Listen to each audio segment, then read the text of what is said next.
Hey guys, how y'all doing today? I'm Cameron. So, I know y'all been watching my videos. I know you probably seen what my channel is about. It's about fishing. I enjoy fishing. I've been an avid fisherman my whole life. This is pretty much my life. Now, I also like teaching. I like helping people be better at what they enjoy doing. I enjoy fishing, so I watch videos and I'll hang out with people who teach me how to be a better fisherman. Now, you may be just starting out your journey in the fishing hobby. What do you need to know to start fishing? First off, you need line. Basic, just as basic as you can get. This can be anywhere from a 1 pound test to a 500 pound test, however high you want to go. This is a 30 pound test line. The reason I've got this line in my hand is because if it was smaller than that, you probably wouldn't be able to see it.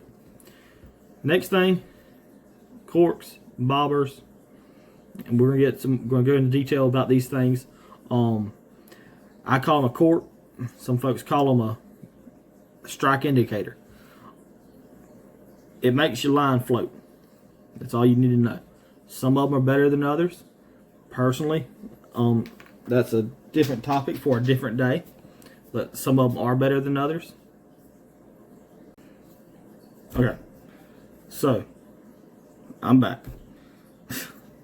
Can't hold on to nothing. I'm trying to do a video, and next thing you know, you're dropping your cork and rolls under every doggone thing. So, basics of fishing: hook, line, sinker. This is a very small sinker. That's what you would use for brim fishing on top water. None of these things will catch you any fish alone. I'm going to teach you today how I set up my rigs. Right now we're going to focus on the basic, it's going to be brim fishing, just the basic rig of what for you to get out there and start catching fish. First thing you need to know how to do is you got to know how to attach your hook to your line. It's simple. As you do it, it'll become muscle memory. You can do it with your eyes closed. When I night fish, I literally do this in the dark, not even seeing it. But put your line to the eye of your hook, just like that. Come out, make a loop, turn 1, 2, 3, 4, 5 turns, complete turns. Your little end right here, run it through your hole. Once you got it through your hole, where your pinky, where your bird finger is. Normally when you make that turn, I always have my bird finger in that hole. It always ends up there. Come back around and catch that little tag in with your bird finger and push it through. Hold it, pull tight.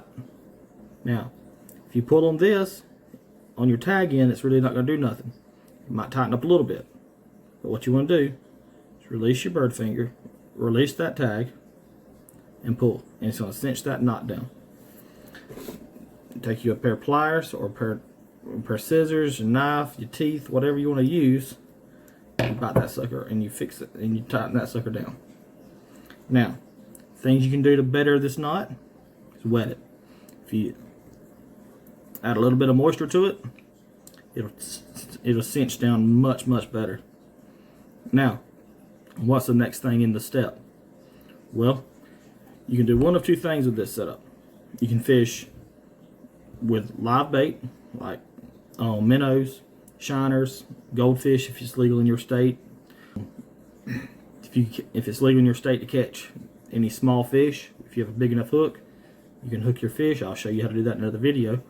And this is a very effective way to catch very large fish just with line and hook. If you're fishing in an area where there's a lot of pressure on your brim and any fish that you're targeting, and you want that slow drop, but you don't want to have a bobber, what you can do is you can literally just fish with a line and cast it out there and let it slow sink and a lot of times it's a very, very effective way to catch fish. Now, we're going to go another step. Bobber. Now, disclaimer, I do not like these. But the reason is, now they're good in certain implications.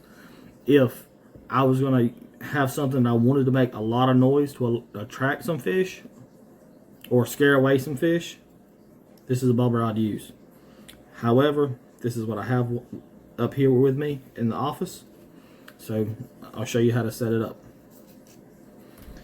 These bobbers here have the wire in the middle with a spring. Push in, connect to your line, hold your finger at the bottom, get it right there, push in, and run your line in that hole right there. Now you have a basic bobber setup. Now this is going to throw a lot better than just having the bait on the end of the hook, and it's going to control how deep your bait goes. Now if I'm fishing in an area where there's a lot of stumps, and I want to fish above them in that main water column, then a bobber and a hook's a pretty good way to go. Now what's going to happen is when this hook's hanging here and you get a fish, I'm going to show you this.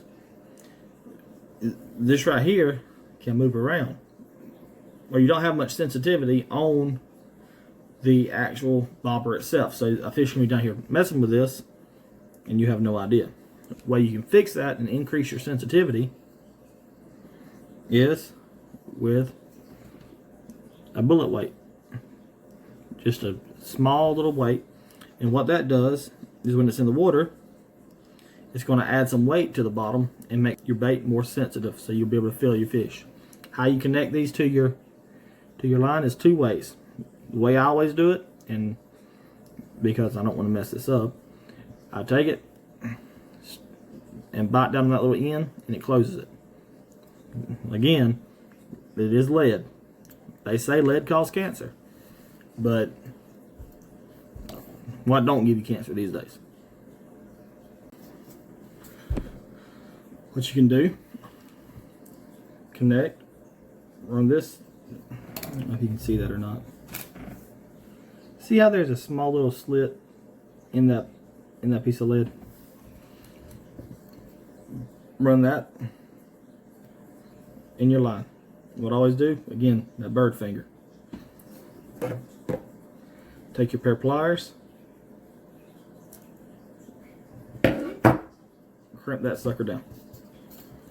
So now you have a weight to keep that hook down, and when a fish messes with it, you'll have a lot more sensitivity with your bobber to know exactly when he's gonna hit it. So that right there is the basic setup. Thank y'all. Thanks for watching. And you know how it always goes. The good Lord's willing and that creek don't rise, I'll be at it again tomorrow.